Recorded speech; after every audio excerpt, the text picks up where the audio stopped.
Welcome to the Mindset Unleashed Today podcast. My name is Tommy Gucciardo, and I'm excited to share my insights and experiences with you to help you shift your mindset and improve your life. Now, what we're going to be doing is we're going to be exploring different areas of life, discussing how to make positive changes. Now, I'll be doing this by interviewing guests who can provide additional perspectives and their experiences.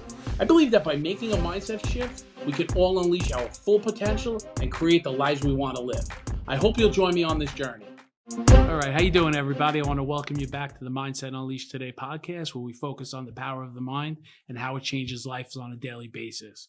Now, today I got a phenomenal guest here. She not only is an entrepreneur, she's going for a doctorate in leadership right now. She was in the military, and she's just a phenomenal person with a great mindset. And I want to introduce you to Alyza. Thank you. Thank you for having me. Oh, it's a pleasure. It's a pleasure. So why don't you give us a little bit of your background, how you got to where you are right now?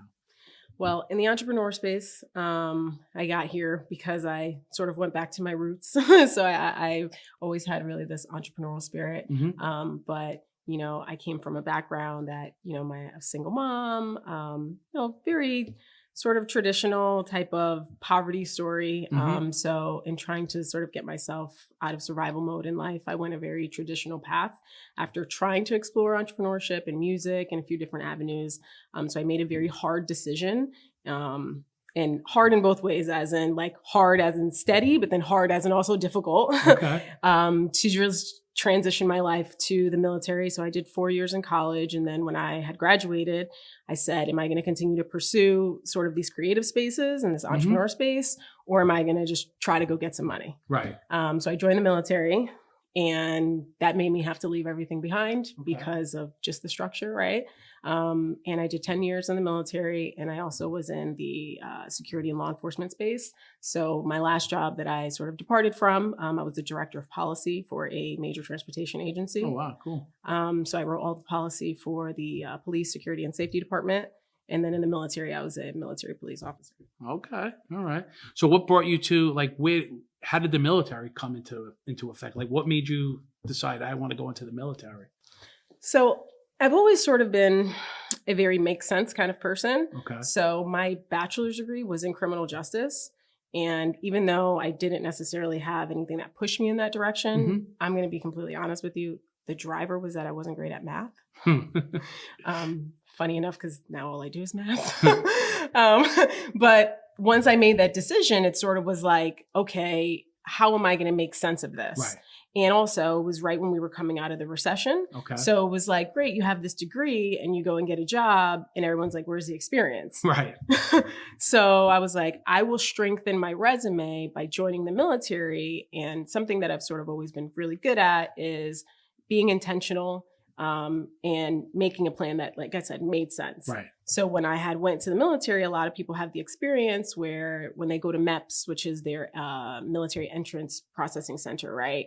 And they say, take this test, you get your scores, and whatever the jobs are available for that day, you pick a job, and that's what you end up doing. Right. And unfortunately for some people, because they don't really know the ins and outs of what the roles are and also what transferable skills, right? So like, for example, somebody goes into infantry, what are you going to transfer that skill Right. into There's really when you nothing. come out? Right.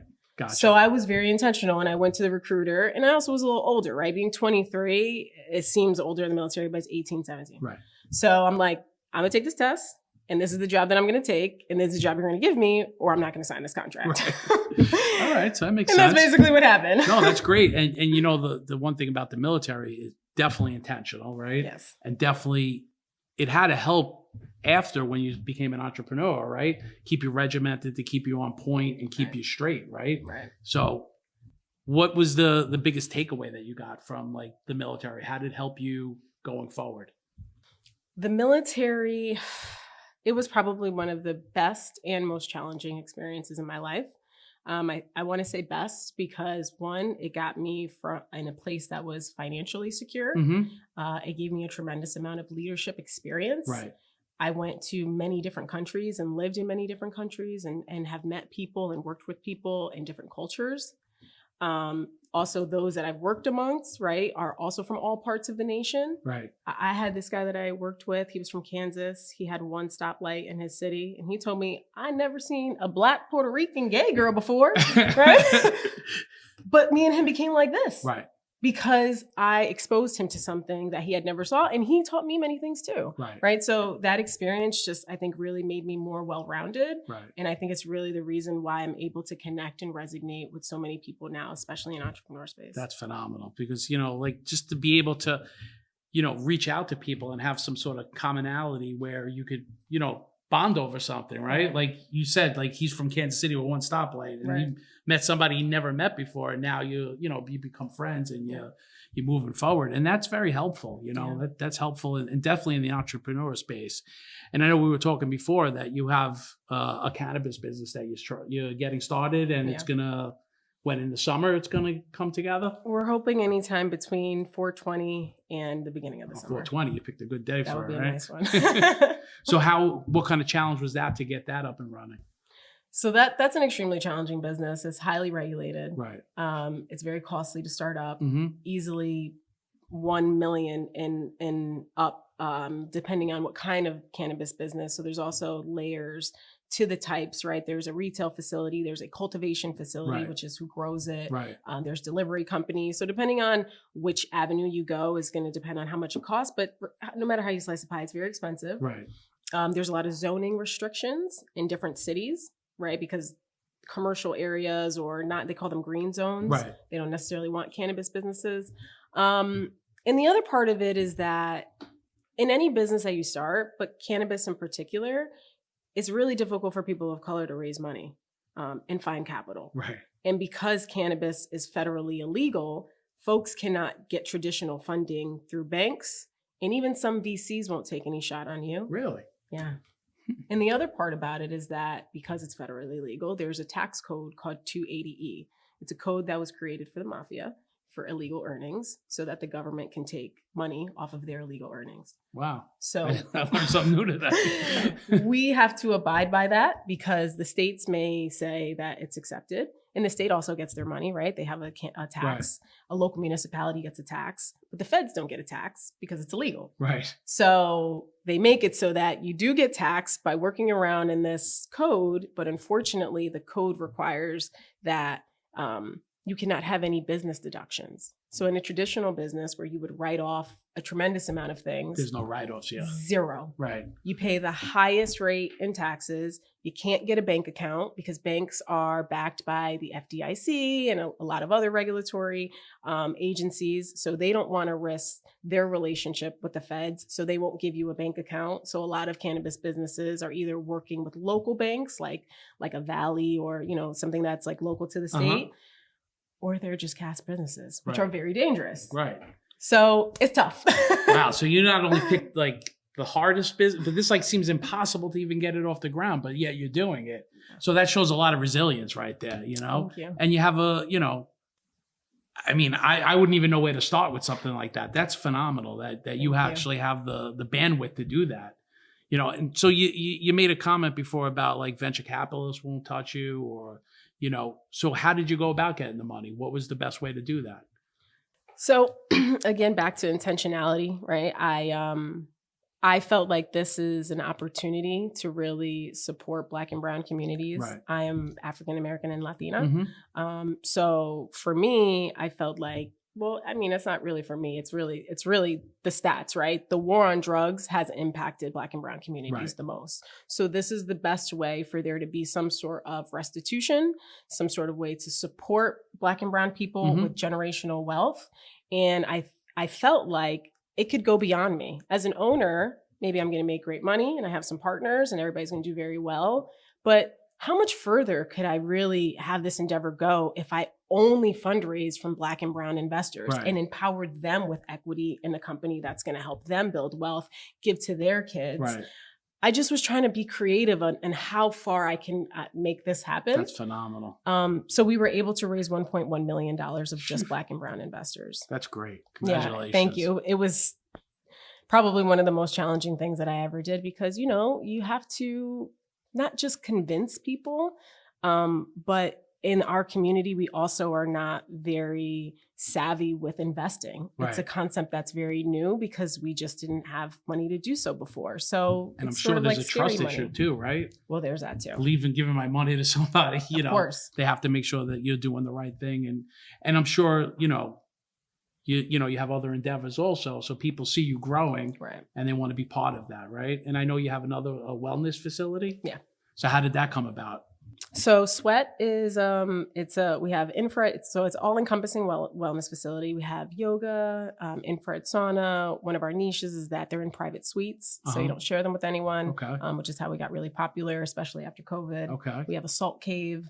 So we have a couple of different healing and holistic wellness avenues for people to take, right? And I started that really as a brand in 2015.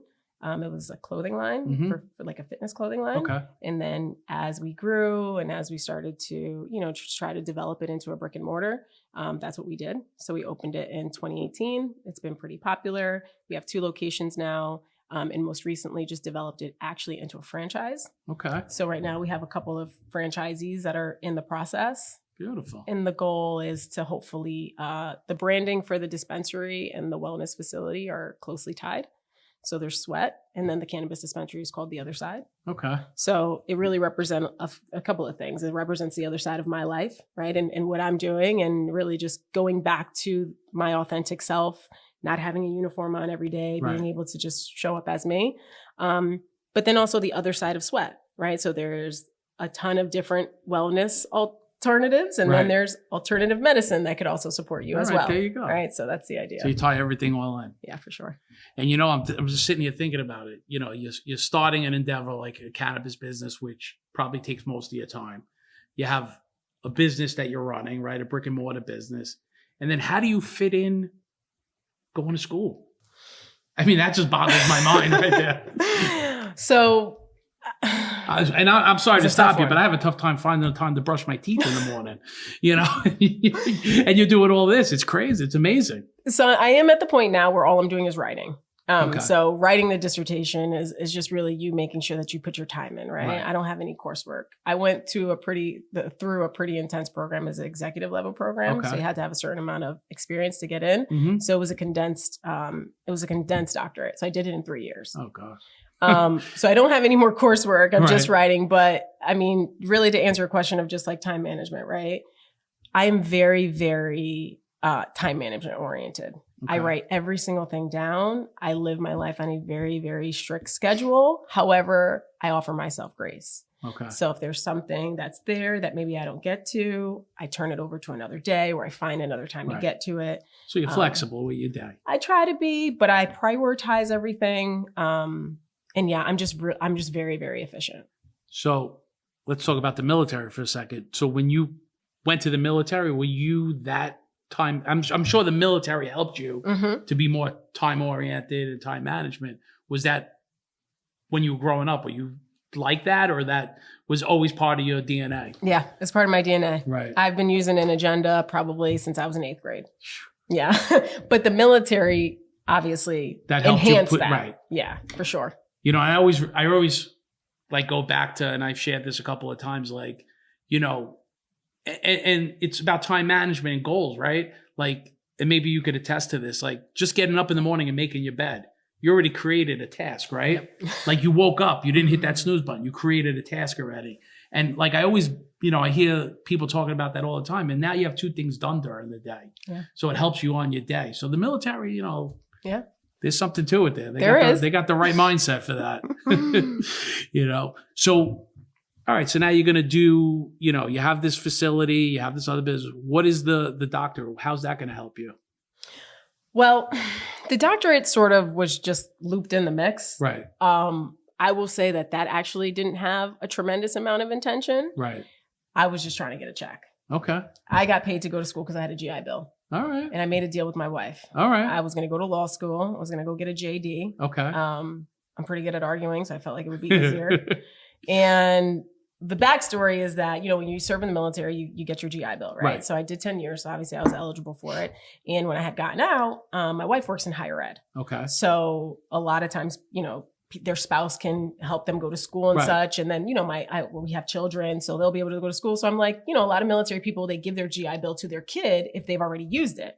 I'm in a position where I may not need that. So this is all this money that was just sitting there. And I love to learn. Right. So I was like, okay, so I'm basically just going to go get myself another job. Right. That's what it is. Right. That's all it is. Right. You're just adding to your debt. Exactly. They gave me a stipend. I felt like it was a job. So every time I had to do something, I was like, all right, I'm writing this paper. I'm going to work. Okay. That's a way to look at it. That's how I looked at it. But I think what ended up happening is, I have a partner, he calls me Stars and Moon, because I'm very, with the universe. And I do believe that, there's a lot of alignment that sort of happens, and the universe tells you the direction that they want you to go in. Right. And when I did get into my doctorate, I started my study on something completely different. Okay. I do some real estate on the side, and that's actually how I had started some of my business. Wait, now you do real estate too? Well, that's how I started funding the business. Okay. Yeah. Gotcha. So I have a GC license, and I do some like house flipping and stuff. All right. That's not something that's like really a business that I like have staff and that I put people in, but just like our personal endeavors with my family. Right. And yeah, I mean that I just was studying something that was more tied to real estate, and it wasn't true to me. Right. And then one time I remember I went into my mentor's office and the facility that I worked in at the transportation agency. And I was like, I can't do this. Like, this is, first off, a doctoral program is such a foreign thing, especially to a lot of people of color. And I know I keep hitting on that, but the reality is that we haven't been exposed in so many spaces that these are some of the deficiencies that we end up being faced with. Right. So I went in the program thinking, oh, it's just like a master's. You just go to school, do your classwork. And it was so much more intense. Right. And I was like, I just don't think that I can actually do this. And I'm a person that thinks I could do pretty much anything. So she was like, Alyza, you're made for this. We need more women in this space, like maybe pivot. And I started to explore. And that's around the time that I started to actually get into therapy and like go back and source some of my trauma and do some healing. And I started to resonate with a different topic. Okay. And once I connected with that topic, it was like off to the races. And now I'm in a space where it's like, I needed to transition here because now look at what happened to President Gay at Harvard. Okay. Look at what happened to all, like the police chief at New York City who stepped down. Like all these women in leadership, they may get, first off, a lot of them don't even get there, but when they do, they always leave. Right. Why do they leave? Why don't they feel like these are spaces that they can occupy? Right. So now this doctorate is going to give me the ability to not only continue those studies and be a voice and champion for that sort of work on a scientific level, right? Because no one believes things that people just say are their opinion. Right. So now I can argue scientifically. Okay, there you go. Right. And be able to really push the envelope forward for women in leadership in all spaces. Gotcha. No, it makes a lot of sense.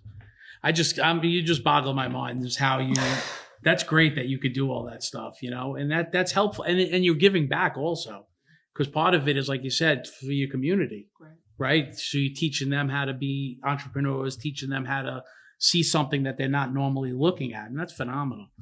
So how do you, like, if you had any sort of advice for like a young entrepreneur, a young woman, how's that? What would you give them? I would say that you have to really, really start to be strategic.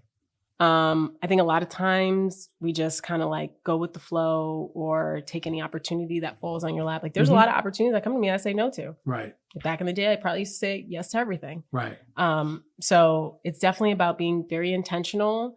And I know this is a little left, but I feel like if people really do that sort of healing work, that deep work very early, then they can start to understand themselves better. Right. And once they understand themselves, like when people talk about purpose and not being able to find their purpose, I feel like when you can understand yourself better and have better self-awareness, and also all of the things that healing will help you do, right? Your reactiveness, triggers, how you respond to people. If you can nail those things down earlier, then it's going to be very easy for you to get clarity faster. Right.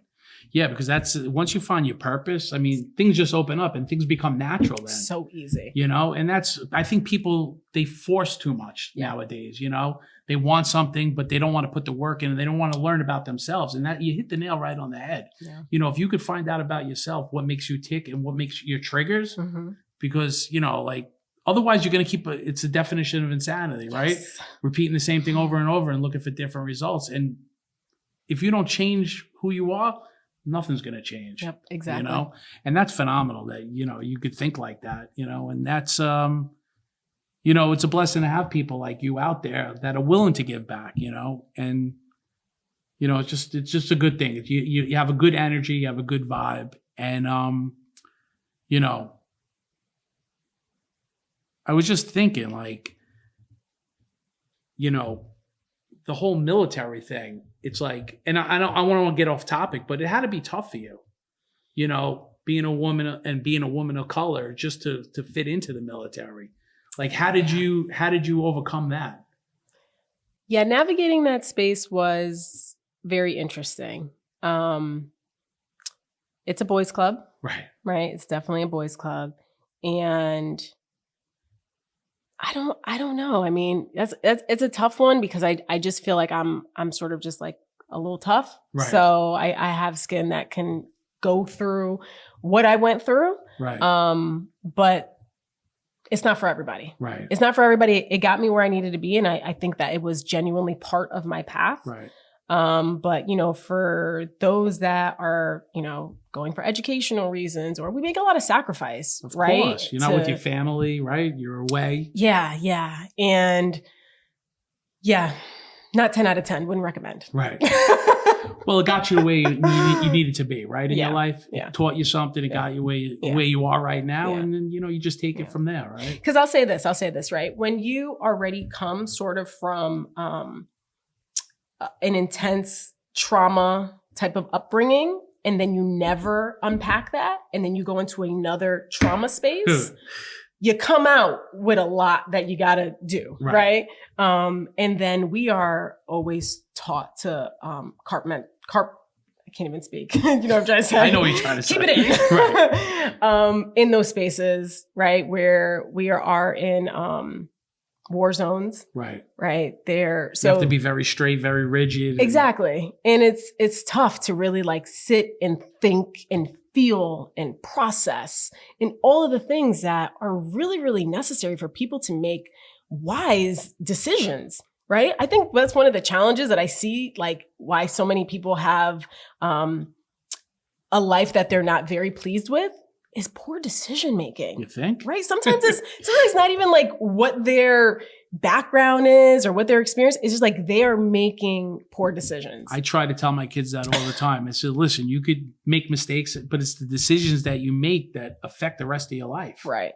You know, you don't even you know, that instant gratification or that I'm just going to do this now. Right. It could affect you down the road. Right. So, you know, decision making is very important. Yeah. Like I'm the king of making bad decisions. You know, I've made so many bad decisions, but I learned from them. And that's the key. Yeah. You know, it's like, all right, you can make a bad decision, you can make a poor choice, but what do you get out of that poor choice? And that's the important part of it. You know, do you learn, do you get better, and do not make that mistake again? Exactly. You know, and if you could try to do that, I think you're halfway there. Yeah, I agree. You know, but it was great having you. Thank you. Why don't you tell everybody how to find you and find your cannabis company and your healing company, your wellness company? Yeah, for sure. So follow us, sweat.wellness. Sweat is spelled with a 3, and that stands for mind, body, and soul. And then there's TOSS. TOSS stands for the other side dispensary. And that is TOSD _ worldwide. And then you could follow me. My Instagram is beast.rod. I like that. Beast Rod. Yeah. So my last name is Alyza Rodriguez, but you know, we threw the B in there. I like it. You know, it's all right.